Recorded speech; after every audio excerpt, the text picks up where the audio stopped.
messieurs, bonsoir. Ravi de vous retrouver dans Sport à la Une, toujours avec beaucoup de plaisir tous les lundis à partir de 21h30. Arts martiaux, Balla Dièye ira aux Jeux Olympiques de Rio, un rêve qui se réalise pour le taekwondoste de 36 ans. L'athlète a validé son ticket à l'occasion du tournoi de qualification olympique organisé à Agadir au Maroc. Rugby, les femmes de plus en plus attirées par cette discipline, même si le championnat national féminin ne compte que 4 équipes. Du côté des garçons, la Fédération sénégalaise de rugby travaille à former les jeunes. L'équipe des U19 se prépare déjà pour la prochaine CAN prévue à Madagascar l'été prochain. Notre invité sera Pape Diba Conté, directeur technique national de la Fédération sénégalaise de rugby. Sénégal-Mexique, mercredi prochain, les locaux démarrent leur série de matchs amicaux sur une victoire. Vendredi dernier, ils se sont imposés devant la Mauritanie 2-0. La polémique autour de la liste de 22 joueurs n'a pas miné le moral des acteurs selon le sélectionneur Moustapha Seck.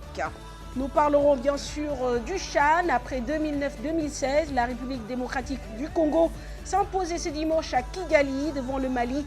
Une large et belle victoire, 3-0. La Côte d'Ivoire s'est octroyée la 3e place lors de la petite finale. Basket, belle performance ce week-end de Gorgui Sy Dieng. Le joueur a réalisé son meilleur score en NBA et permis aux Timberwolves de Minnesota de s'imposer devant les Chicago Bulls. Le marathon Eiffage sera couru le week-end prochain, 42 km pour les plus motivés et les professionnels, et puis d'autres épreuves accessibles à tous. L'événement sportif bien médiatisé correspond aux 90 ans de présence de l'entreprise Eiffage au Sénégal. Plus de 1000 bénévoles seront mobilisés samedi et dimanche prochain pour donner un cachet populaire à l'événement. Un des membres du comité d'organisation est déjà présent sur ce plateau, il s'appelle Pape Diagaba. Et puis les buzz du web, bel hommage rendu ce dimanche à Naples à Kalidou Koulibaly, victime de racisme à Rome 2 jours plus tôt. Voilà pour le sommaire, merci de votre fidélité, bienvenue à tous.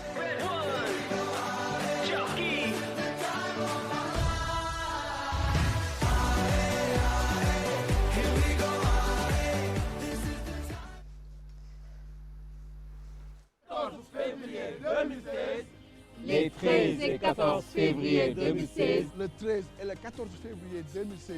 Je serai là pour le marathon Eiffage de l'autoroute de Dakar, le premier marathon international du Sénégal. Le premier marathon international du Sénégal. Soyons tous présents pour ce grand rendez-vous. Comme 10 000 personnes venues du Sénégal et du monde entier. Surtout, venez en tenue de sport. Je vais courir pour l'avenir. Je vais courir pour l'avenir. Je vais courir pour l'avenir. Je vais courir pour l'avenir. Et vous? Le monde nous regarde. Relevons le défi. Regardez-nous. Allez, ciao.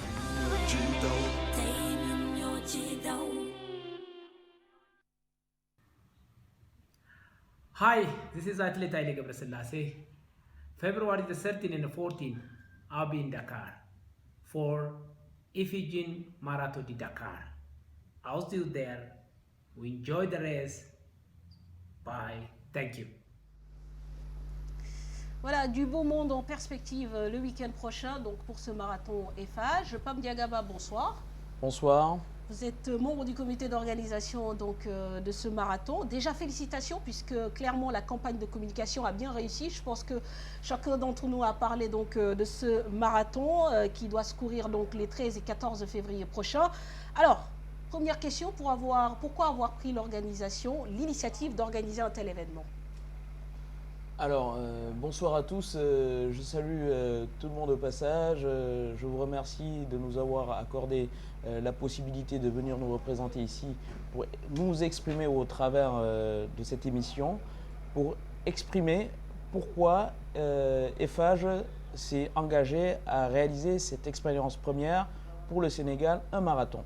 Alors, Eiffage a beaucoup participé au travers de ses actions RSE au Sénégal, dans les volets de l'éducation, de la santé, des actions, on va dire, sociétales au Sénégal et au travers de toutes les localités traversées.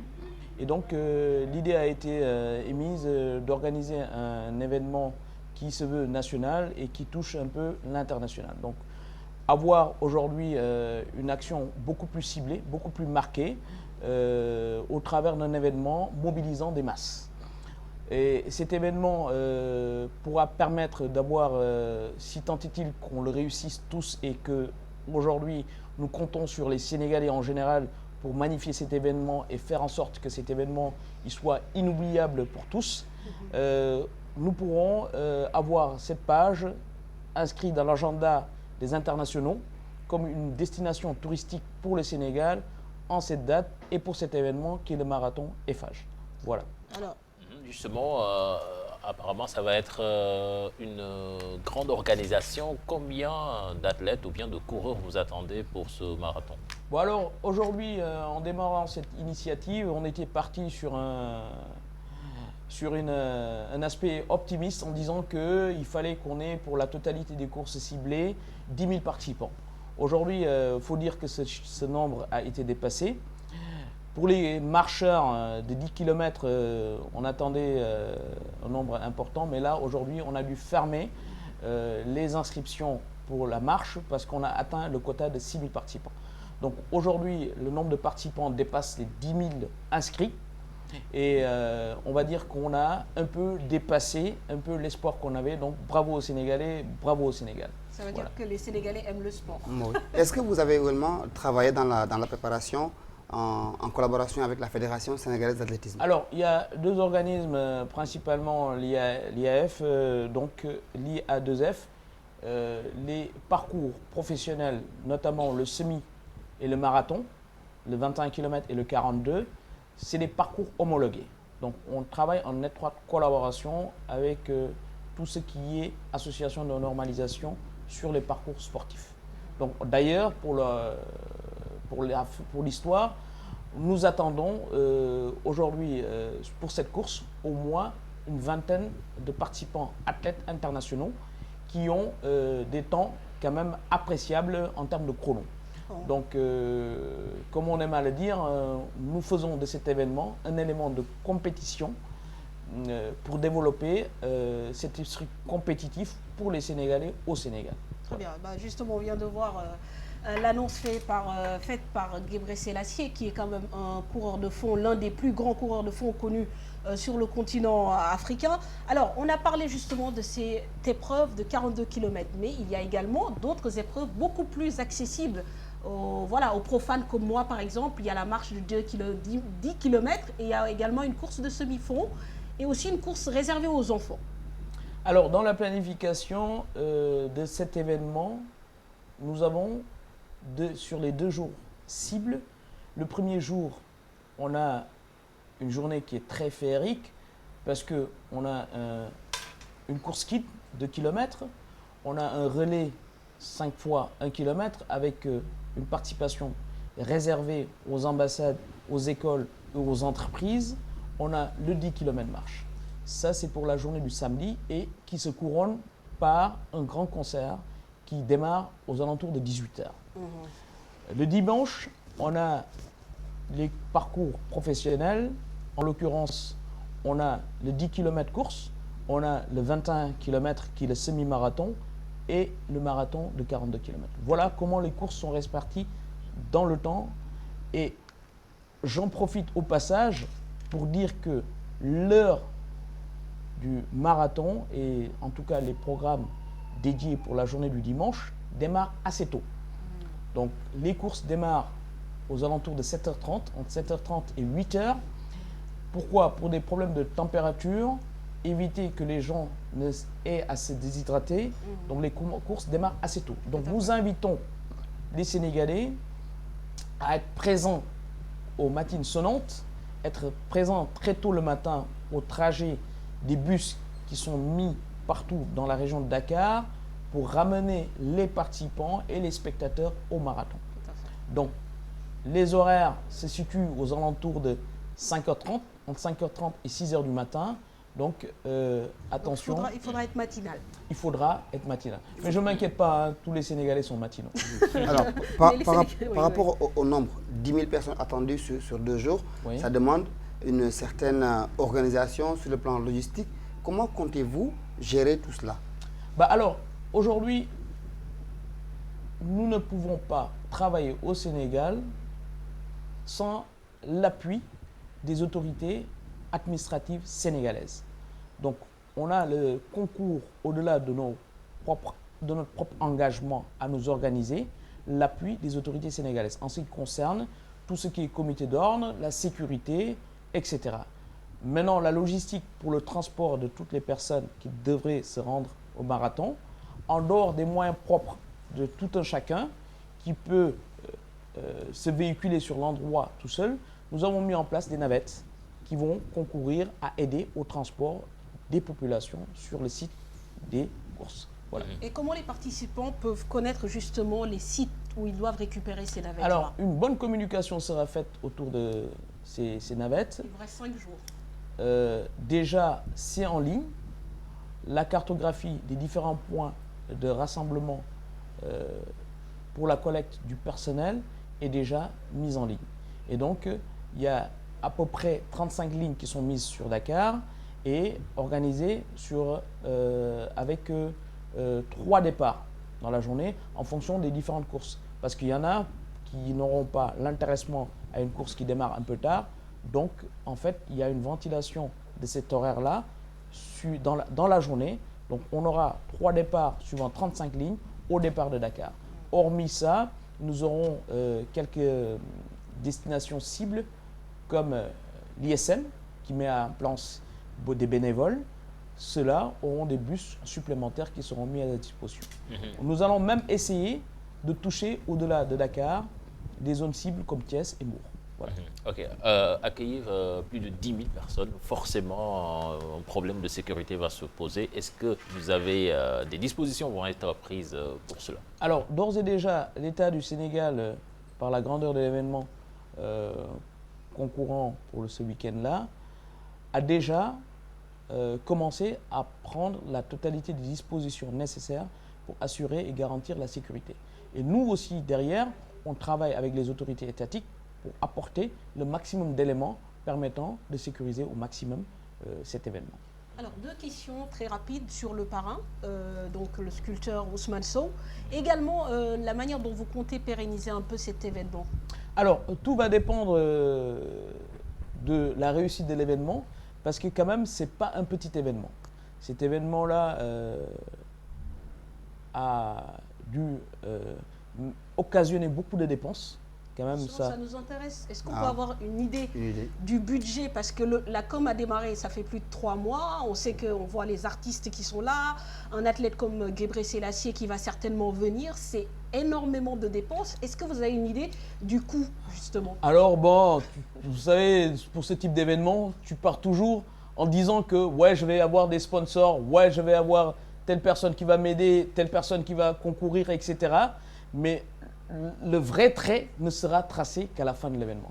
Il faut dire aussi une chose, nous avons eu des sponsors qui nous ont aidés à magnifier cet événement, notamment, j'en profite au passage pour dire qu'il y a un véhicule qui sera offert gagnant du marathon. Et la Socosim, qui est un de nos partenaires, mettra aussi à disposition 8 ciments pour les 15 premiers gagnants. Donc, le toit étant important, je pense que ça crée aussi une certaine motivation. Et puis, etc., il y aura d'autres lots qui seront mis à disposition, comme des lots en termes numéraires pour certains gagnants, etc. Donc, l'un dans l'autre, ce que je peux dire au jour d'aujourd'hui, c'est que le vrai trait n'est pas tracé, il sera tracé à la fin. Vous avez forcément une idée. Enfin... C'est difficile à dire. C'est difficile aujourd'hui à dire parce que jusqu'à aujourd'hui, il y a encore des dépenses non budgétées qui viennent se rajouter. Donc, notamment le transport, certaines destinations qui demandent, etc. La mise de départ, finalement. Au moins, il y a une mise de départ. Mais la mise de départ, tu te dis que ça sera fait par les sponsors, avec un peu d'effage. Mais tu ne peux pas, comme ça, pour un événement qui est une grande première au Sénégal, déjà, il faut la maîtrise des cachets pour les différents coureurs qui viennent, etc. Donc, c'est une ambition qui se tisse au fur et à mesure qu'elle se met en place. Mais maintenant, à un moment, c'est vrai que l'ardoise est salée, tu as envie de faire 4 pas en arrière, mais on va dire que le succès est au bout de l'effort et à y venir tous ensemble, on finira par vaincre. Juste une préoccupation, comment vous allez faire pour gérer le marathon sur le circuit qui va se courir sur l'autoroute? Comment vous allez gérer le trafic entre les participants au marathon et les gens qui auront leur véhicule et qui auront besoin d'utiliser l'autoroute pour partir? Donc, aujourd'hui, il y a différents macarons qui seront mis en place pour les accès, par exemple, sur la piste. On mettra à disposition des bus qui feront la navette le long de l'itinéraire du... Justement, l'itinéraire, c'est quoi exactement? Alors, le départ sera pour toutes les courses au CICAD et en fonction du parcours à faire, si c'est 25 km, c'est un peu plus restreint. Si c'est 42 km, on va jusqu'au niveau de la boucle de l'AIBD. Donc, les parcours sont correctement dessinés, mais tout se passera sur la section d'autoroute. Et j'en profite au passage pour communiquer sur le fait qu'il y a beaucoup de gens qui se posent la question de savoir si l'autoroute sera fermée ou pas. L'autoroute ne sera pas fermée. C'est sur la section en cours de construction entre Diamniadio et l'AIBD qui sera ouverte au marathon. Et sur le site du CICAD, il y aura un grand village où il y aura des expositions d'artistes, etc. Et tout au long du parcours, il y aura des artistes sénégalais qui ont été sélectionnés le long du tracé de l'autoroute à péage, qui vont faire des concerts, des représentations, des expositions, etc. Donc voilà un peu comment c'est organisé. Il y aura des parkings pour les autorités administratives, etc. Il y aura des parkings pour les spectateurs. Il y aura des badges qui seront dédiés pour les véhicules qui auront la possibilité de parcourir l'itinéraire entre le CICAD et l'AIBD. Donc tout ça est bien pris en charge, réfléchi et organisé à l'avance. Voilà. En tout cas, on vous souhaite bonne chance dans la tenue. Et pour l'ardoise, on posera la question à la prochaine émission, Inch'Allah. Le sport à la une. Voilà, très bien, donc exact. lundi prochain. Ça va être un peu chaud. Hein. Donc dans 2 semaines alors. En tout cas, merci Pape Diagaba. Je rappelle que vous êtes membre du comité d'organisation de ce marathon FAH. Bonne chance et pour la réussite de cet événement. Et je pense que Malal et Cheikh seront forcément sur le parcours. 42 km, je m'entraîne déjà. Marche, 42. Je m'entraîne déjà pour ça. Vous êtes bien confiant. Vous savez, un journaliste qui gagne le marathon, franchement, je pense que ce sera vraiment un événement. Un événement. On aime plus parler que courir. On est prêt. Voilà. D'accord, merci à vous et donc bonne continuation. Sans transition, on va parler des performances, là encore d'athlètes de haut niveau. Et celle-là, elle mérite quand même d'être mise en avant, c'est celle de Balla Dieye. Il a décroché son ticket pour les prochains Jeux Olympiques de Rio 2016. Le taekwondiste sénégalais a atteint donc son niveau le plus élevé pour remporter ce ticket avec ce tournoi qui s'est déroulé à Agadir au Maroc. Il a donc pu décrocher le nombre de points suffisant avec son âge 36 ans. L'homme Balla Dieye va donc défendre crânement les couleurs du Sénégal aux Jeux Olympiques de Rio. Les 3 autres Sénégalais engagés dans cette compétition, Gorom Kare dans les moins de 80, Binta Diédhiou dans les moins de 57 et Khady Fall dans les moins de 49 kg, n'ont pas pu obtenir leur ticket. Balla Dieye donc, à 36 ans, sera parmi les Sénégalais qui vont défendre les couleurs nationales. On rappelle que pour ce tournoi de Agadir, 84 combattants étaient donc sur les tatamis. Ils venaient tous de 29 pays, Manfatou. Voilà, bravo à Balla Dieye que nous recevrons certainement sur ce plateau pour parler de cette belle performance. On enchaîne avec du rugby à présent, championnat à 4. Cela existe dans le rugby féminin pour être précis. 3 équipes à Dakar et 1 à Kayar. La saison peut paraître bien courte, mais les femmes maintiennent le rythme en jouant aux côtés des garçons. Si le rugby se popularise, c'est grâce à des sites comme la maison du rugby de Yoff. Suivons ce reportage.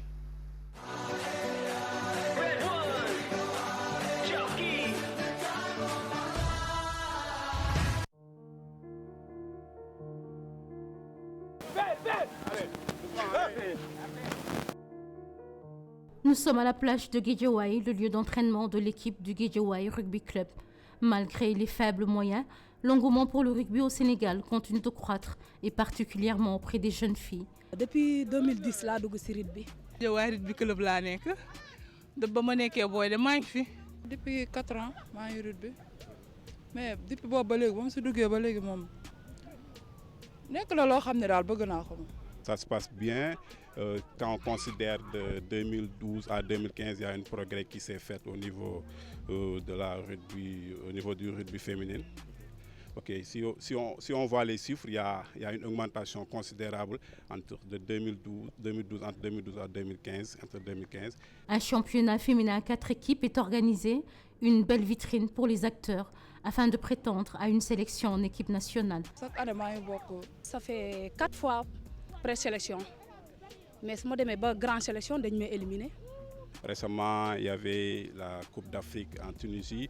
On avait eu à avoir 3 à 5 joueurs qui ont été sélectionnés. Voilà quoi. Et ça, c'est une bonne performance au niveau de l'équipe. Champion en 2014, le club de la banlieue vise le titre pour cette saison 2015-2016. À chaque fois, nous sommes def lu ñu mën waaw looloo tax ñuy sonn di entraîner chaque jour waaw suñu xalaat mooy dañoo bëgg jouer entraîner normal pour gagner. Le rugby est devenu populaire au Sénégal grâce à des centres tels que la Maison du rugby de Yoff, qui depuis sa création est devenu un lieu de convergence pour les jeunes, favorisant ainsi la mixité sociale. Les Sénégalais, ils aiment ça parce que, ce qu'il faut, c'est qu'on trouve des gens qui s'occupent des enfants.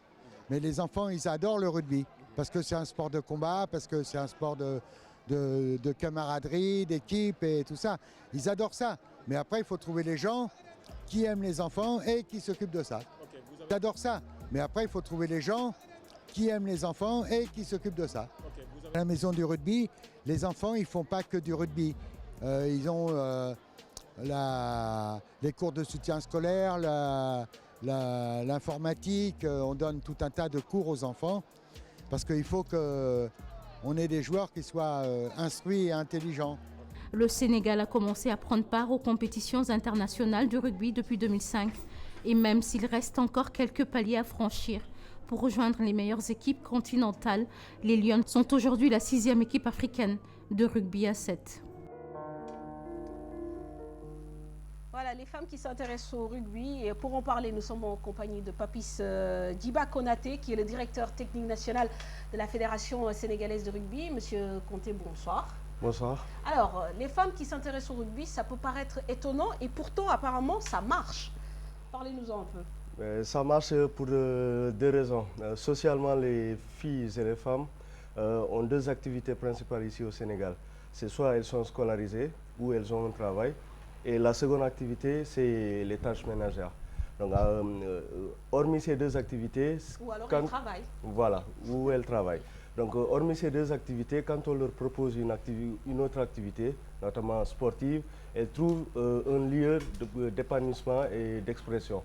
C'est pourquoi, là, depuis 2 ans, sur nos statistiques, on voit que la proportion des filles et des femmes qui pratiquent le rugby est de plus en plus grande par rapport aux hommes ou aux garçons. Est-ce qu'on peut avoir une idée justement par rapport aux chiffres? Enfin, le rythme de progression, vous êtes passé de 5 à 10, de 15 à 20, comment ça se passe? De 1 à 3. De 1 à 3. Si on regarde déjà sur la région de Dakar, ça tourne autour de 60% de garçons qui pratiquent le rugby et 40% de filles ou de femmes. Et en région, c'est l'effet contraire. C'est les filles et les femmes qui prennent le dessus. Et ça s'explique pour les deux raisons que j'ai expliquées précédemment. Alors, dites-nous, comment est-ce qu'elles se sont intéressées à ce sport? Quand elles viennent chez vous, est-ce qu'elles ont déjà le b.a.-ba du métier ou bien elles viennent comme ça, sans aucune connaissance? Elles viennent, c'est des novices. C'est des novices. Et donc, comme j'ai dit, elles sont en demande d'autres activités que les tâches ménagères, que le quotidien du travail, que l'école. Donc, elles s'adonnent à ça et très rapidement, on voit que... Donc, c'est vous qui faites le travail de prospection? Voilà, c'est ça, c'est ça. Donc, il faut dire qu'actuellement, on est présent sur 7 régions au Sénégal. 7 régions, pourquoi? Parce qu'on ne veut pas être partout et mal faire le travail. Donc, sur ces 7 régions-là, les filles, les femmes prennent le dessus sur les garçons par rapport à la pratique. Alors, le rugby, c'est un sport qui est réputé être rigoureux, il faut de la force et tout. Quel est le genre de femme qui est apte à faire les critères de sélection? Voilà. Vous avez raison. Dans notre contexte ici au Sénégal, c'est vrai qu'on n'a pas la culture rugby. Donc, le plus souvent, c'est assimilé à un sport brutal avec tout ce qui est permis. Après, là, c'est à nous, acteurs, d'aller vers les gens, leur expliquer réellement ce que c'est cette discipline. Souvent, je dis qu'une discipline sportive qui n'a pas de règles, c'est autre chose, mais ce n'est pas du sport. Donc, le sport, c'est codifié. C'est à nous, acteurs, d'expliquer ça aux personnes qui ne connaissent pas. Et pourquoi les filles s'intéressent au rugby? on fait un travail de développement de vulgarisation. Mais comment vous les choisissez? Le choix ne se fait pas.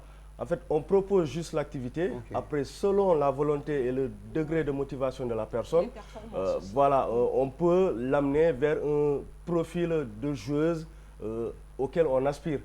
Si on cite un exemple, les nations qui sont leaders ici en Afrique, notamment les Tunisiennes et les Sud-Africaines, elles ont un gabarit que nous avons ici. Et il faut trouver ce gabarit-là, le rapporter les B.A.B.A, le minimum. Les B.A.B.A, et puis après les suivre, quoi.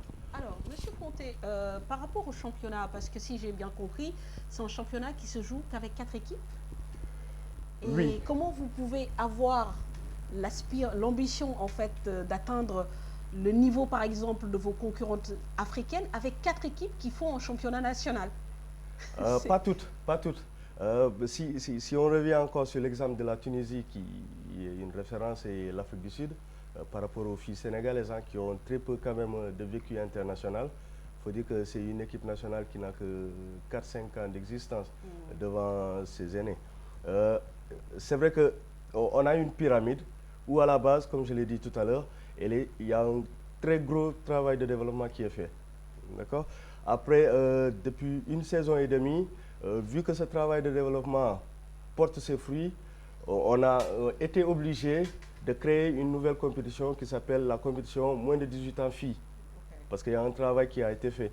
Et donc, on espère, dans un moyen long terme, pouvoir, on va dire, alimenter la tête de la pyramide qui est les équipes seniors. Et à partir de ce moment où on a une large fourchette, on peut vraiment aspirer à avoir des sélections qui tiennent beaucoup plus la route pour un peu talonner les nations. Et chez les garçons, comment ça se comporte, comment ça se passe la discipline?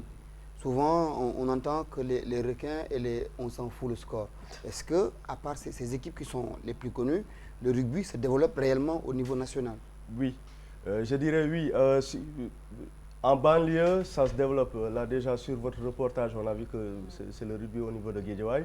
Juste à côté, à Yeumbeul, ça se développe bien et on le voit sur la petite catégorie, chez les filles, chez les hommes. Et derrière aussi les résultats qui le montrent. En région, entre guillemets, ça explose, quoi.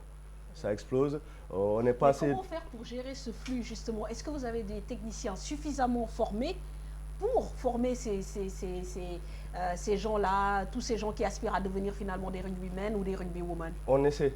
On essaie de satisfaire la demande. De plus en plus, on a une forte demande et on essaie avec les moyens humains que nous avons et les moyens financiers et matériels que nous avons, dont nous disposons, pour satisfaire toutes ces demandes-là. Mais c'est vrai que ce n'est pas évident. Mais on arrive quand même à entretenir ça pour qu'il n'y ait pas après derrière une déperdition. Voilà. Il était question aussi à un moment donné de faire venir des lutteurs dans le monde du rugby. C'était un projet du CNG. Est-ce que la Fédération sénégalaise et le CNG de lutte, est-ce que vous avez travaillé ensemble pour que des lutteurs puissent venir intégrer vos équipes de rugby? Oui, on est toujours sur ce projet-là et là, ce n'est plus le représentant du rugby qui parle, c'est juste un sportif qui parle.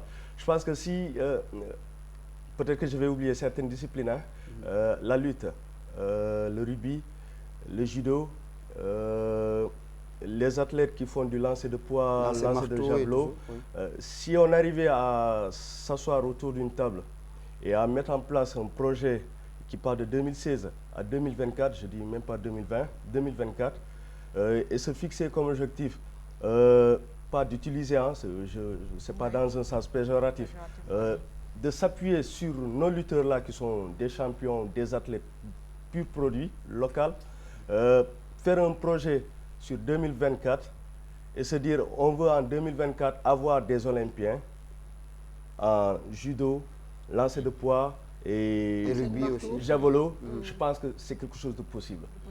Vous avez fait des démarches pour lancer ça? On est dans ces démarches-là, mais je pense que le truc, ce serait qu'on s'assied autour d'une table et qu'on propose un projet comme ça, quoi. Avec bien sûr l'appui de la tutelle. Et je pense qu'en 2024, si ce projet-là, les gens y croient, et que chacun y met de son sien, les lutteurs, qu'on arrive vraiment à les sensibiliser par rapport à ça, parce que c'est dommage quoi, avoir des athlètes comme ça et qu'ils soient cantonnés à une seule discipline, alors que s'ils faisaient 2 disciplines, ils pourraient, eux déjà, socialement, avoir gagné quelque chose d'important. Ça aiderait la lutte qui, je pense, a quand même un peu plus de 3000 licenciés. Ça désengorgerait. Et puis après, nationalement, ça va porter haut les couleurs du Sénégal. Justement, pour faire du rugby, on sait que le fait d'avoir une force physique, ça aide. Mais concrètement, quelles sont les prédispositions que doit avoir un bon rugbyman ou bien un bon lutteur, par exemple, qui se dit que je peux intégrer ce milieu-là? Qu'est-ce qu'il doit avoir? L'intelligence. L'intelligence. L'aspect physique n'est pas prédominant. C'est pas ce que disent les images. Mais bien sûr, bien sûr. Attendez, si vous avez l'occasion de regarder des enfants jouer, vous allez voir que l'aspect physique n'est pas prédominant. L'aspect physique, c'est en dernier. Et ça, c'est nécessaire chez les adultes. Parce qu'à un moment, les connaissances techniques, les connaissances pédagogiques, etc., tout ce que vous voulez, tout le monde se vaut. Après, qu'est-ce qui va faire la différence? C'est le physique. Donc le physique n'est pas prédominant. Il faut déjà être bien installé dans sa tête, accepter, parce que les valeurs du rugby le disent, hein, accepter de prendre un coup, c'est pas évident. Ce n'est pas tout le monde qui accepte de prendre un coup. Donc dès l'instant où j'accepte de prendre un coup, ça veut dire que je suis dans l'activité, je suis prêt à prendre des coups, je suis prêt à gagner, je suis prêt à perdre, je suis prêt à mouiller le maillot pour mon copain d'abord, avant de passer à mon pays, etc. Donc ça, c'est des valeurs que nous véhiculons et ça, on les partage avec les arts martiaux. Il n'y a que les 2 disciplines qui ont ces valeurs fortes. Quoi. Alors, Monsieur Conté, justement, la transition va se faire. Vous parlez de l'aspect intelligence, au-delà de l'aspect technique. On sait qu'aussi cette discipline qui est le rugby intéresse les jeunes, cher Tidiane. Oui, l'équipe U19 de rugby qualifiée pour la CAN prévue à Madagascar est en pleine préparation. Les matchs amicaux se multiplient pour la Fédération sénégalaise de rugby. Il est important de faire de beaux résultats à ces joutes continentales pour aider à la vulgarisation de la discipline au Sénégal. C'est un sujet signé à Mamadou Ndiaye avec des images d'Ababakar Kamara.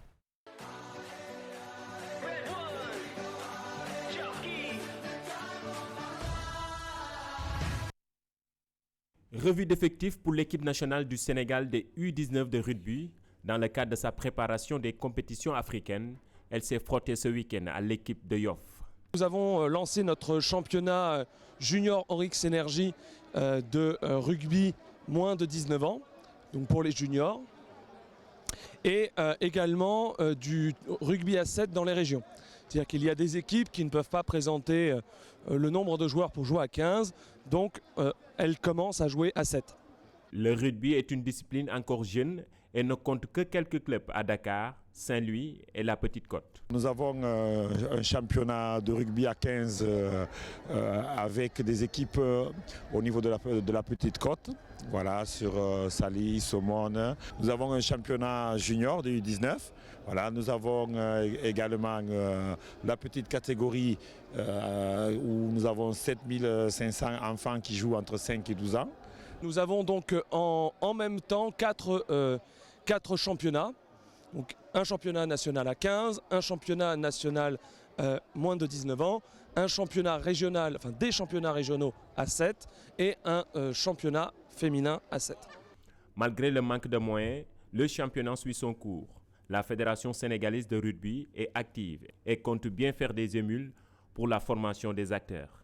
Nous, on a mis l'accent sur la formation des coachs, des éducateurs et surtout d'essayer d'être dans les banlieues et dans les régions. Voilà, par rapport à ça, on a aussi un projet au niveau de la Casamance. Voilà, où nous avons un éducateur géographique qui va régulièrement en Casamance pour essayer de structurer le rugby là-bas où on a pas mal d'éléments dans toutes les catégories qui jouent. On est pas loin de 7500 enfants, garçons et filles qui jouent, pas loin de 1000 seniors, 200 à 300 juniors, une bonne centaine de filles Et cette année, nous avons lancé un championnat expérimental de moins de 18 ans, féminines, où là, elles sont presque 350. L'équipe nationale des U19 de rugby va participer à la CAN 2016 au Madagascar. La fédération espère faire un bon résultat pour la vulgarisation de la pratique de la discipline au Sénégal. Voilà, les chiffres sont plutôt impressionnants, 1000 seniors, 203 juniors. Et vous organisez là aussi un championnat pour les juniors, même si à vue d'œil, le chiffre paraît réduit. Cette équipe-là, plus 3 par rapport aux filles, est-ce que ça permet justement aux jeunes d'acquérir l'expérience pour être de bons rugbymen? Même si c'est sur le nombre de journées organisées, même si ça paraît peu, c'est mieux que de ne pas organiser de journées. Ils ont besoin de jouer. S'entraîner seulement, ça ne garde pas les joueurs ou les joueuses. Donc pour éviter la déperdition, qu'ils ne retournent à d'autres activités très peu saines, il faut les faire jouer. Il faut les faire jouer. Et les sites où ils doivent jouer, est-ce qu'aujourd'hui, par exemple, toutes les équipes de rugby ont un endroit pour s'entraîner? Parce que c'est un problème éternel dans le sport sénégalais, notamment dans le football. Est-ce que le rugby a les mêmes contraintes ou c'est un peu mieux? Si déjà le sport majeur, le sport roi du Sénégal a des soucis pour pouvoir s'entraîner correctement, les clubs, je parle, a des soucis pour pouvoir organiser ces journées de championnat correctement. Sauf que ce sport roi-là, il y a beaucoup plus, la demande est plus forte. Le sport roi a des soucis pour recevoir même des compétitions internationales. Là, hier ou avant-hier, j'ai entendu que la douane devait jouer en compétition africaine et elle va jouer où? À Hambourg. La douane est basée à Dakar et elle va jouer à Hambourg. Il y a un problème là. D'accord? Donc c'est juste pour vous montrer que toutes les disciplines presque ont ce problème d'infrastructure. Après, nous, nos clubs essaient de s'arranger. Dans chaque quartier, il y a un petit bout de terrain, un lopin de terre en sable. Ils essaient tant bien que mal de s'entraîner là-bas. Et quand vous prenez l'exemple type, c'est le meilleur exemple, vous prenez l'équipe de Yeumbeul. Ils s'entraînent sur un lopin de 25 sur 25. Ils sont champions du Sénégal à 7. Ils sont champions vainqueurs de la Coupe du Sénégal. En filles, il y a 2 ans, ils étaient champions. La sélection que je gère, les moins de 19 ans, ils ont entre 6 et 8 jours. Donc, on n'a que ça, mais on se contente de ça en espérant que nous, de notre côté, Fédération sénégalaise de rugby, on va pouvoir améliorer ces conditions-là, en espérant aussi que la tutelle va nous jeter un clin d'œil. Pourquoi DTN, à l'image des autres disciplines, le football, les arts martiaux, la lutte, les responsables, ils font du bruit pour mettre devant la scène ces problèmes. Pourquoi vous, du rugby, on ne vous entend pas? Malgré les problèmes, vous ne dites rien. C'est, comme j'ai dit tout à l'heure, c'est dans nos valeurs, dans notre façon de fonctionner. Là, actuellement, c'est la première fois que je viens sur un plateau télé. Enfin, pas la première, ici, c'est la première fois. Et il y a 5 ans, 6 ans, on n'aurait jamais pensé pouvoir accéder ici. C'est pas en faisant des tapages. Et pourtant, les portes sont ouvertes. Oui, c'est pas en faisant des tapages. C'est juste pour vous dire, c'est pas en faisant des tapages qu'on va être écouté. On sera peut-être écouté. On va vous entendre. On va peut-être nous écouter et puis après, bon, voilà. Nous, on préfère faire du concret avec les moyens du bord, ne pas se fixer des objectifs irréalistes, même si ça prend 10 ans, on va prendre 10 ans. Est-ce que vous recevez des subventions de la tutelle?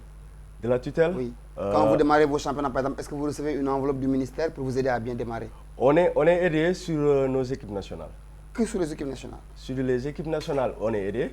Après, les autres moyens de ressources financières, puisqu'on parle d'argent, c'est l'instance internationale, World Rugby, et la fédération qui est constituée de bénévoles qui sont passionnés.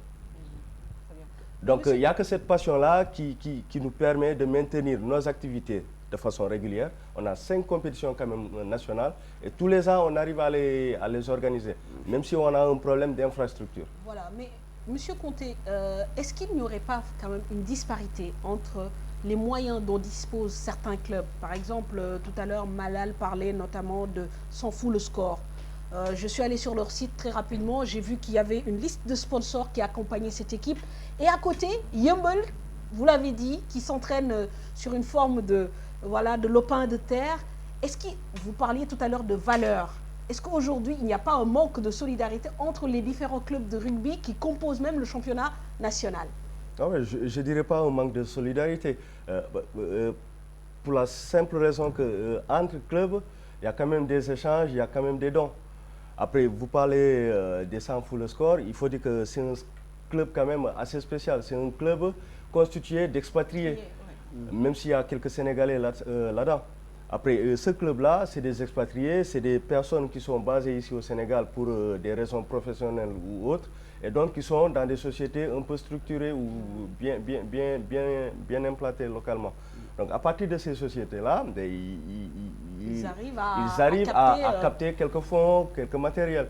Après nous, nos clubs, enfin l'exemple de Yeumbeul, ce que la Fédération sénégalaise de rugby peut faire, c'est leur proposer un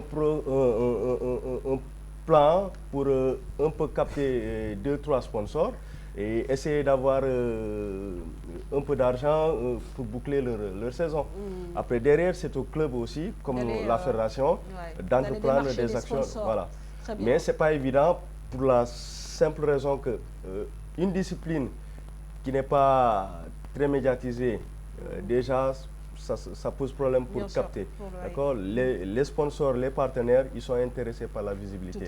Et cette visibilité, c'est les médias qui peuvent nous le donner comme cette occasion. Alors, dernière question, les échéances en vue pour le rugby. On parle d'une CAN à Madagascar, donc déjà chez les U19. Quelles sont les prochaines compétitions, par exemple, pour les équipes nationales? Mais déjà, au mois de juillet, nous avons l'équipe 1 qui sera à Madagascar.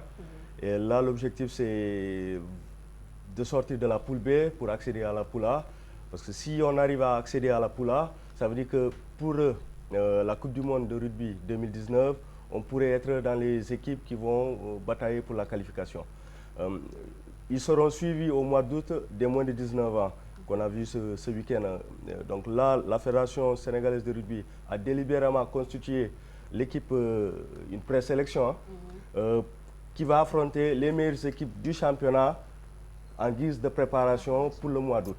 Donc eux aussi, ils seront... Et régulièrement tous les mois 2 fois sur le mois. 2 fois sur le mois, ils jouent avec les meilleures équipes du championnat pour préparer la Coupe d'Afrique au mois d'août à Madagascar aussi.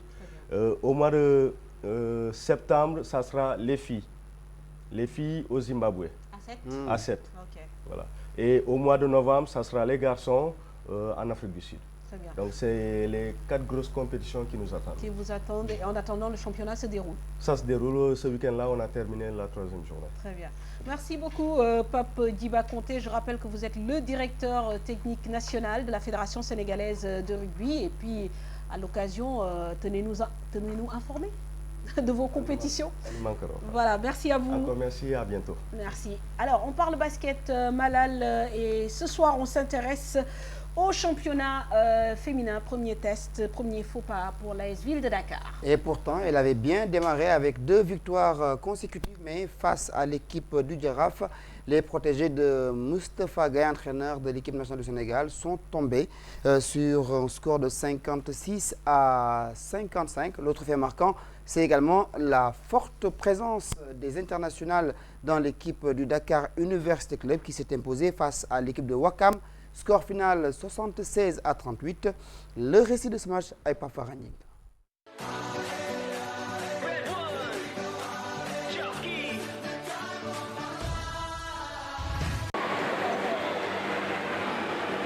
Les 17 ont explosé les Wakamoises 76 à 38. Un match dominé de bout en bout par les jaunes et noirs qui ont usé de leur expérience pour battre l'équipe de Wakam méconnaissable malgré les nombreux changements effectués. Ça a été la déroute totale et la débâcle dans les rangs de l'US Wakam quelque part. Je n'y comprends absolument rien. Bien vrai que vraiment le Duc c'est une très grande équipe avec vraiment 4 à 5 internationales. L'expérience a fait la différence quelque part. Bon, je pense que vraiment aujourd'hui je n'y ai rien compris. Aussi bien en attaque qu'en défense, il n'y a pas eu de réaction ni de réceptivité. Les consignes que j'ai à donner, aussi bien en attaque qu'en défense, n'ont pas été respectées. Avec 5 à 6 internationales dans ses rangs et de gérer les égos. Il faut que tout le monde se sente concerné. Il faut faire tout pour que l'équipe soit soudée. Donc il faut chercher physiquement les autres. Il y en a qui vont partir, qui vont sûrement avoir beaucoup de temps de jeu par rapport aux autres. Donc c'est à moi de tout gérer. C'est pas facile. Je vous dis que c'est très difficile parce qu'en regardant certains sur le banc, ce sont des internationaux qui sont sur le banc, qui ne devaient pas être, mais avec l'effectif que j'ai, il n'y a que 5 qui doivent être sur le terrain. Carton plein pour Duc avec 3 matchs, autant de victoires. L'équipe de Mborika Fall affiche ses ambitions et ne se focalise pas sur une équipe. Nous restons à Marius Ndiaye pour donner les autres résultats de cette 3e journée dans la poule B. Mbour Basket Club a battu Ziguinchor Basket sur le score de 59 à 43. Saint-Louis Basket Club a pris le meilleur sur l'équipe de l'Université Gaston Berger, 76 à 63. Asfo a plié face à l'équipe de la Jeanne d'Arc de Dakar, 68 à 53. Au classement donc de cette poule A, le Dakar University Club est leader avec 6 points. L'AS Ville de Dakar, deuxième avec 5 points plus 68. Troisième, l'ASC Bob avec 5 points plus 15. Quatrième, le Giraffe de Dakar, 5 points plus 4. Pour la poule B, Saint-Louis Basket Club est devant, 6 points plus 73. UGB deuxième avec 5 points plus 22. l'AGIA avec 5 points et troisième moins 1. Et Asfo est dernier au classement avec 4 points moins 11. Manfatou. On enchaîne avec les résultats du championnat national masculin. Poule A, chez les garçons, Saltigué US Rail 49 à 53, Louga Basket Club UGB 70 à 57, Uzo Duc 43 à 39, Mermoz était exempt. Poule B, garçons, MBA Asfa 65 à 63, AS Douane Sibac 63 à 60, Saint-Louis Basket Club AIC Caisse 57 à 58, Bourg Basket Club était exempt. Et puis le classement dans la poule B chez les garçons, premier Asfa avec 5 points plus 36, deuxième Saint-Louis Basket Club 4 points plus 33, troisième AICTS 4 points plus 20, quatrième AS Douane 4 points plus 17, Sibac également 4 points moins 2, sixième MBA 4 points moins 24, septième Bourg Basket Club 2 points moins 80. Dans la poule A, premier Louga Basket Club 5 points plus 16, deuxième US Rail 5 points moins 5, troisième Mermoz 4 points plus 17, quatrième Duc 4 points moins 4, cinquième Uzo 3 points plus 1, sixième UGB 3 points moins 2 et puis septième Saltigué 3 points moins 23.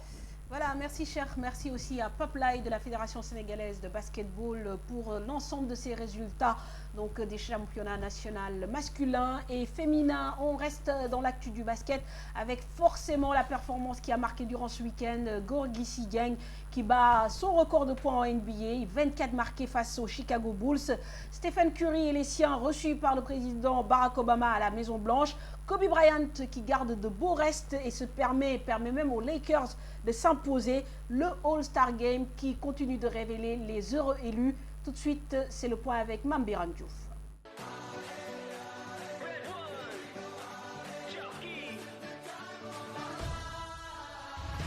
Ces derniers jours, Gorgui Sy brille, son équipe aussi. Après 5 défaites de rang, les Timberwolves de Minnesota sont sur 2 victoires de suite série en cours.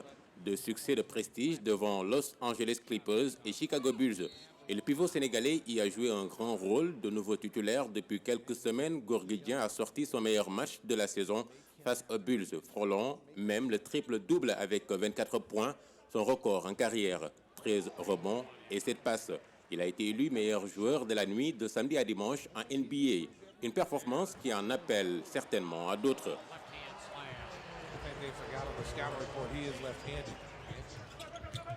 Mohamed inside, Jang, pump fake, and he rolled in 3 seconds. Looks like a kind of James Biddeford right there. I don't know, 3 seconds, something. That's a 2. Jang puts it on the floor against Gasol, turns and scores. And 25, Curry. Fake to get rid of Dudley. Shot's good, a three-pointer for Curry.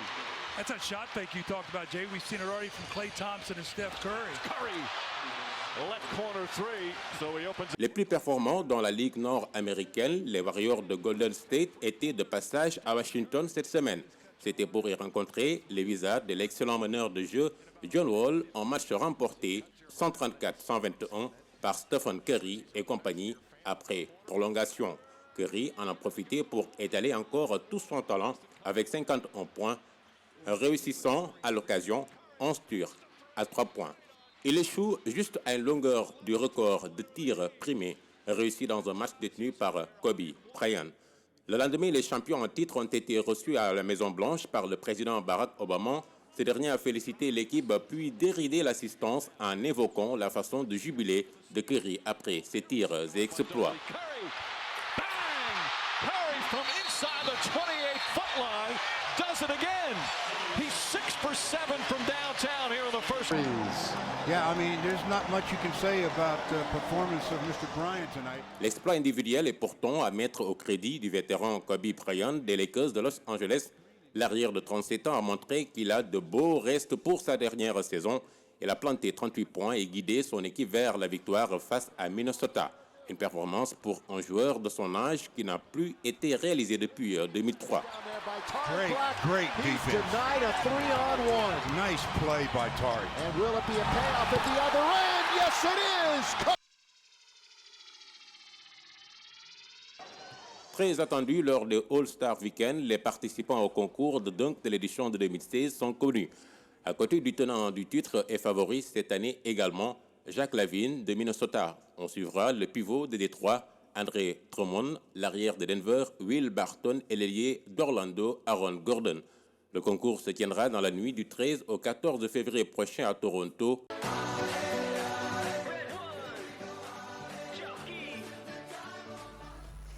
Alors, merci à Cher Sani Boudjara et Mam Biram Diouf. On parle à présent de l'actu football. D'abord avec l'arrêt des championnats de Ligue 1 et de Ligue 2. Décision annoncée vendredi dernier par la Ligue sénégalaise de football professionnel. Alors, pour justifier cette décision, la LSFP évoque les matchs amicaux de l'équipe nationale locale, dont celui joué vendredi dernier devant la Mauritanie. Il y a aussi l'entrée en lice en compétition africaine le week-end prochain de l'AS Douane et Génération Foot, les Gablous qui doivent recevoir les Guinéens de Roya FC au stade Caroline Faye de Mbour. D'ailleurs, ce match sera joué finalement samedi au lieu de dimanche sur requête de l'AS Douane. Ce sera samedi à 17h et bien sûr les Gablous comptent sur donc les clubs de Mbour, les supporters des clubs de Mbour, les supporters des Nawetan pour les soutenir et rappeler également que les académiciens de Génération Foot se rendent à Abuja pour affronter l'équipe nigériane de Nasarawa. Cette Ligue 1 à l'arrêt doit reprendre ses droits à compter du mardi 16 février. On reste avec cette équipe nationale locale, Cher Tidiane, qui justifie justement cet arrêt provisoire. Et avec le Sénégal qui doit rencontrer ce mercredi le Mexique en match amical. En prélude à cette rencontre, les Lions ont affronté les Mourabitoun vendredi dernier au stade Fodéouad à Sali. La victoire a tardé à se dessiner à cause notamment d'une première période timide. Mais le Sénégal a profité de sa supériorité numérique à partir de la 66e minute. Le compte-rendu de la rencontre avec Mamadou Ndiaye et Hamza Diallo. Une première mi-temps timide de la part des Sénégalais. Gênés par le pressing des Mauritaniens, les hommes de Moustapha Seck ont eu du mal à sortir de leur zone. En deuxième période, la rencontre s'anime un peu plus. Le sélectionneur de l'équipe locale procède à quelques changements afin de faire la revue de ses troupes avant d'affronter le Mexique. Les Mourabitoun reculent et subissent la vivacité des Lions. Un carton rouge à la 66e minute infligé à Aboussi change la physionomie du match. Damgueye de Djambar, accroché à l'entrée de la surface par le défenseur mauritanien Aboussi, sur l'action, il écope d'un carton rouge. Adama Gueye, le défenseur de Djambar, exécute le coup franc et ouvre le score. Libérés, les Lions déroulent leur jeu. 3 minutes plus tard, un autre pensionnaire de Djambar, Damgueye, corse la mission sur une passe en profondeur de Hassan Bouz de Djambar.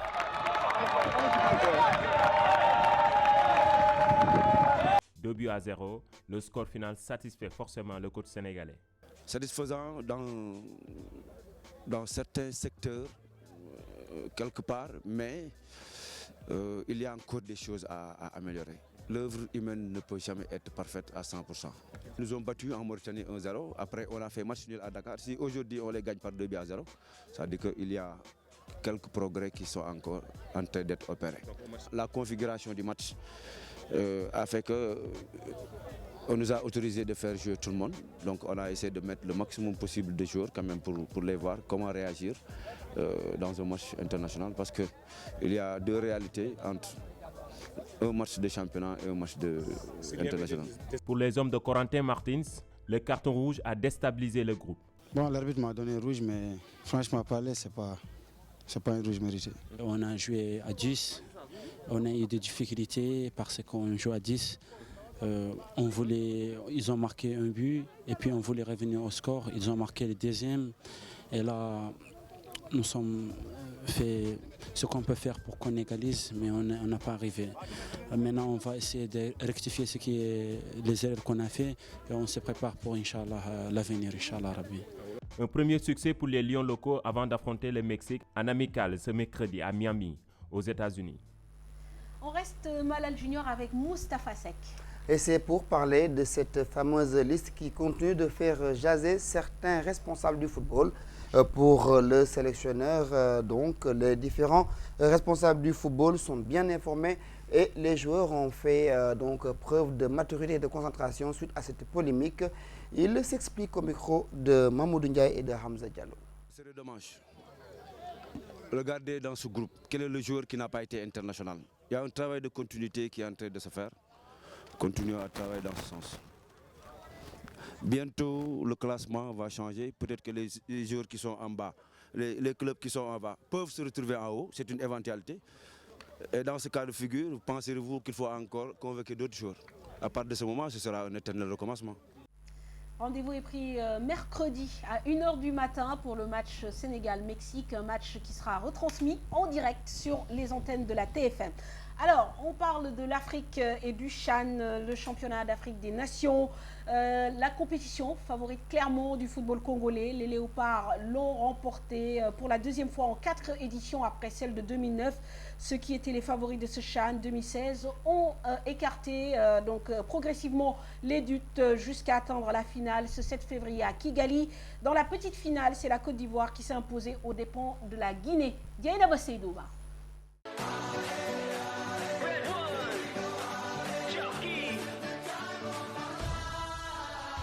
La jeune équipe malienne, qui a surpris en battant la Tunisie en quart puis la Côte d'Ivoire en demi-finale, a cédé face à plus réaliste qu'elle ce dimanche au Rwanda.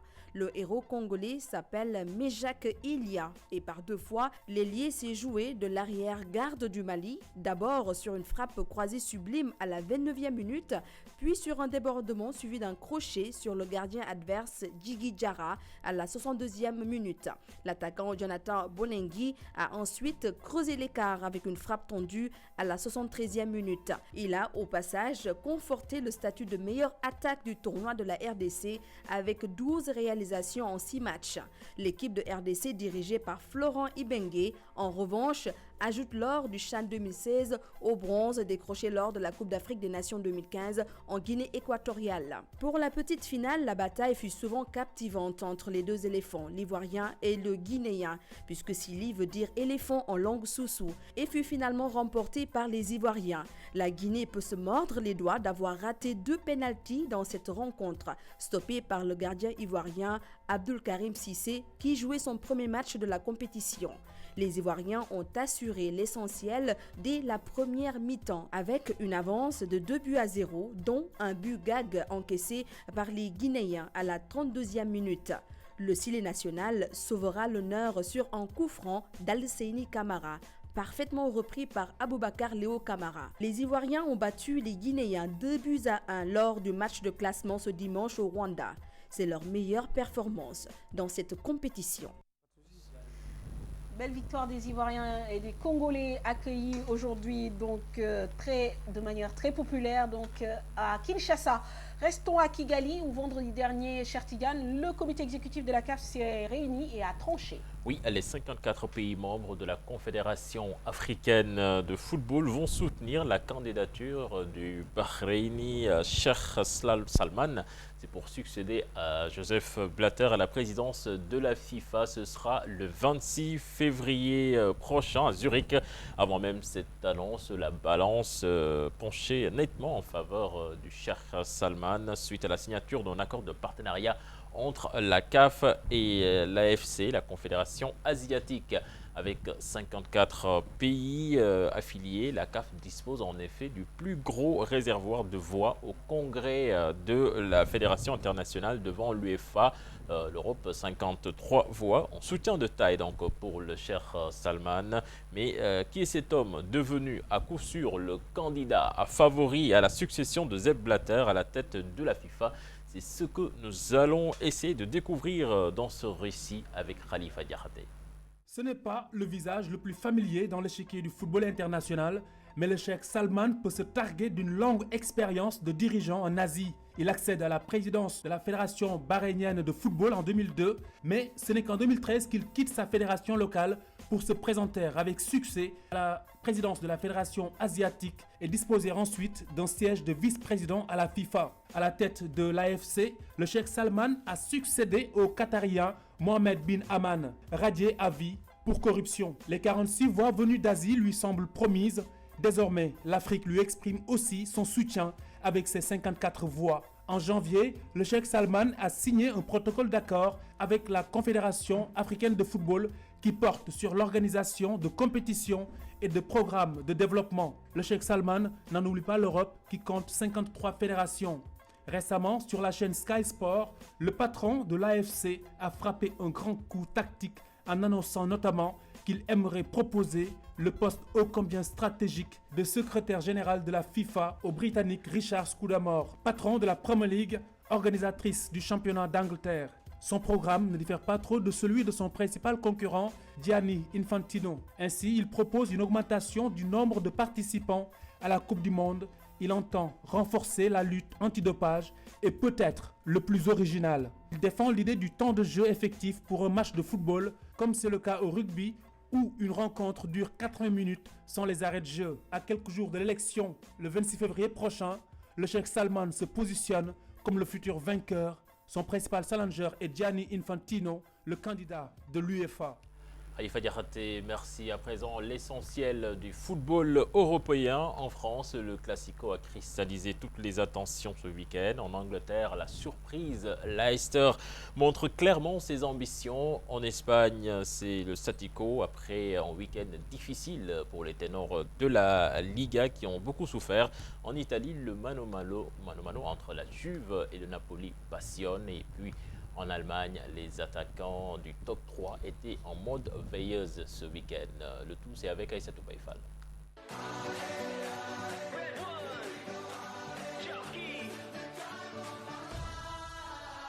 La 25e journée de la Ligue 1 française, cristallisée par le choc olympique de Marseille-Paris-Saint-Germain. Malgré une bonne prestation des Olympiens, ce sont les Parisiens qui s'imposent sur le score de 2-1. Rémi Cabella a répondu à un but très matinal de Zlatan Ibrahimovic. Angel Di Maria permet à Paris de remporter les 3 points. L'AS Monaco conforte sa 2e place en remportant le derby face à Nice 1-0. Réveil. Tony Truant de Lyon à Angers. Les Guns s'imposent 3-0. La Juve et le Napoli ne se lâchent plus. La vieille dame poursuit sa belle remontée avec une 14e victoire consécutive.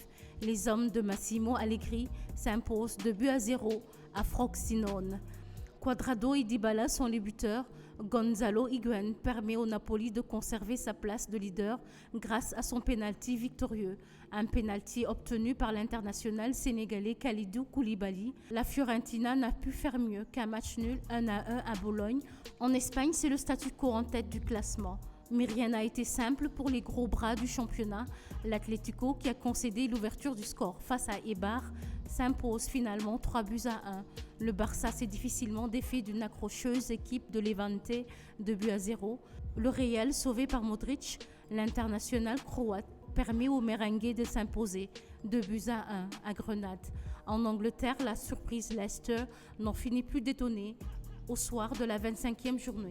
Les hommes de Ranieri se sont imposés 3-1 sur la pelouse de Manchester City, confortant du coup leur place de leader. Arsenal se reprend après une série de contre-performances. Victoire des Gunners 2-0 sur la pelouse de Bournemouth. Le choc des grands malades n'a pas connu de vainqueur. Chelsea et Manchester United se sont quittés 2-2, match nul, un but partout. En Allemagne, les 3 équipes du podium sont restées muettes ce week-end. Dortmund, Hertha Berlin se neutralisent 0 but, match nul partout. Même score entre Bayern Leverkusen et Bayern de Munich.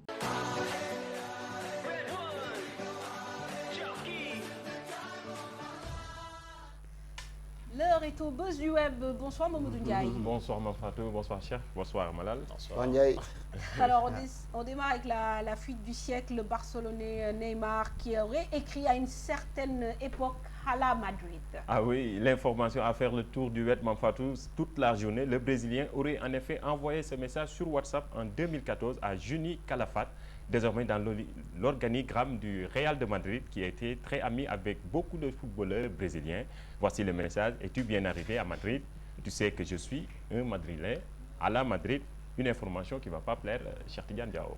Et qui a été révélée par le Confidential. Donc, il faut quand même rappeler que Neymar était déjà, quand il écrivait ce message, joueur du FC Barcelone. Ah oui, non, mais attendez, il ne faut pas croire à tout ce qu'on raconte.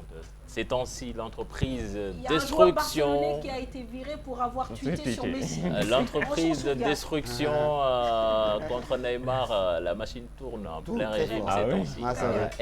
Allons-y. Donc, Neymar qui, bien sûr, est toujours approché par le Real Madrid. Ah oui, bien sûr. Pour rappel, une offre gigantesque de Florentino Pérez a été évoquée les semaines passées par les quotidiens espagnols. Le président du Real de Madrid est prêt à débourser les 180 millions d'euros pour sa clause libératoire. Il aurait reçu un salaire annuel de 35 millions avec une prime à la signature supplémentaire de 30 millions d'euros. Voilà le lien. Bref, les petits plats dans les gras et donc les supporters du Barça n'y croient pas comme par hasard. On parle à présent du Classico à l'occasion de la 25e journée entre le PSG et Marseille. Le bus du PSG tombe en panne au Vélodrome. Ah oui, les joueurs du Paris Saint-Germain n'ont pas savouré le trajet du retour dimanche soir. Et pour cause, leur bus est tombé en panne. Bloqué, les joueurs de la capitale ont dû patienter plusieurs minutes pour que la batterie du véhicule ne soit réparée. Et finalement, il est reparti vers 0h15 comme le rencontre l'équipe.fr. Il y a un bus qui a été caillassé parce que les supporters de Marseille pensaient que c'était l'équipe du Paris. Dommage. Ouais. Alors, c'est vrai qu'avant la rencontre même, tu le disais, le bus a été caillassé. Alors, on va aller en Italie cette fois-ci. Victime de racisme, Kalidou Koulibaly reçoit le soutien des supporters de Naples. C'était lors de la victoire de son équipe Naples sur le terrain de la Lazio de Rome. Victoire 2-0. Le franco-sénégalais Kalidou Koulibaly avait été la cible des cris de singe et d'insultes racistes de la part des supporters de la Lazio. De leur côté, ce dimanche, les supporters de Naples ont décidé d'apporter leur soutien aux défenseurs sénégalais. Nous sommes tous Kalidou. Regardez.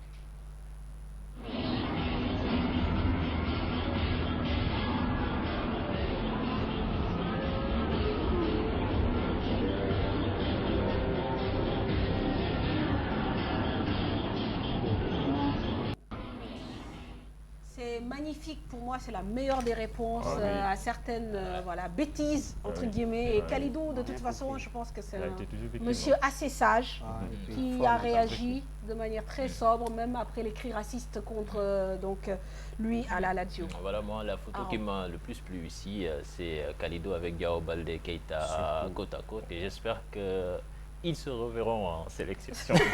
Alors justement, comme tu le disais, Kalidou qui a reçu quand même le soutien de Baldé Keita à l'issue donc de ce match assez épique.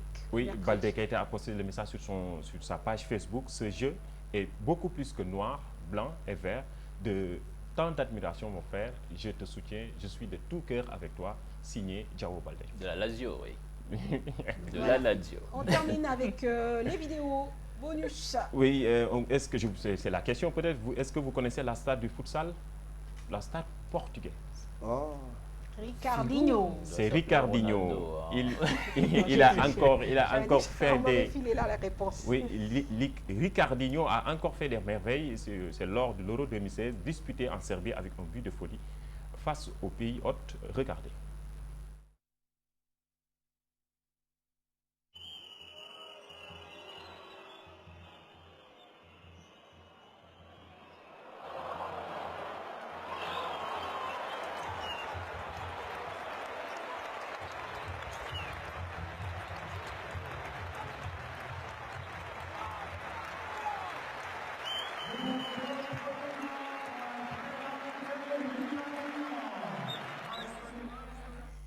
Et pour terminer, ça inspire, hein? Il est même plus fort que Ronaldo. N'est-ce pas? Face à Messi. Alors, pour terminer, évidemment, l'événement planétaire aux États-Unis, notamment le Super Bowl. Oui, c'est un événement planétaire, comme vous le disiez, Mampatou. Voici les 4 chiffres insolites autour de la finale de Super Bowl 2016. 111 millions le nombre de téléspectateurs aux États-Unis, 25 millions le nombre de tweets échangés pendant le match, et 1 milliard d'ailes de poulet dévorées pendant le match, 7 millions le nombre de téléspectateurs qui n'iront pas au travail le lendemain du match pour cause avoir bien fêté la victoire. Wow, c'est énorme. On est aux États-Unis. Voilà, rien n'est petit. Voilà, on regarde les images. Donc 1 milliard d'ailes de poulet, c'est ça? Oui, 1 milliard d'ailes de poulet dévorées pendant le match. Merci Mamadou Ndiaye. On va laisser les chiffres défiler quand même. 111 millions, le nombre de tweets échangés, 25 millions. Et on connaît le vainqueur? Oui. Super Bowl. Je sais que Beyoncé quand même a fait une très belle prestation. Voilà. C'est tout ce que tu as retenu, cher. C'est Beyoncé. Beyoncé qui fait sa super prestation. Et le vainqueur, tu connais pas? Je suis pas amateur. C'est endormi après. Je suis pas amateur de Super Bowl. Après Beyoncé, Diao, il s'endort. Merci Mamadou Ndiaye de nous avoir accompagnés dans ces buzz du web. Merci Malal. Merci cher Tidiane, merci aux équipes techniques qui nous ont accompagnés. Excellente soirée. Et puis pour terminer justement ce Max Sport, regardez, on se donne rendez-vous mercredi soir pour les couches tard. Hein, soyez au rendez-vous. Vous allez regarder un bon match, je pense, entre le Sénégal et le Mexique.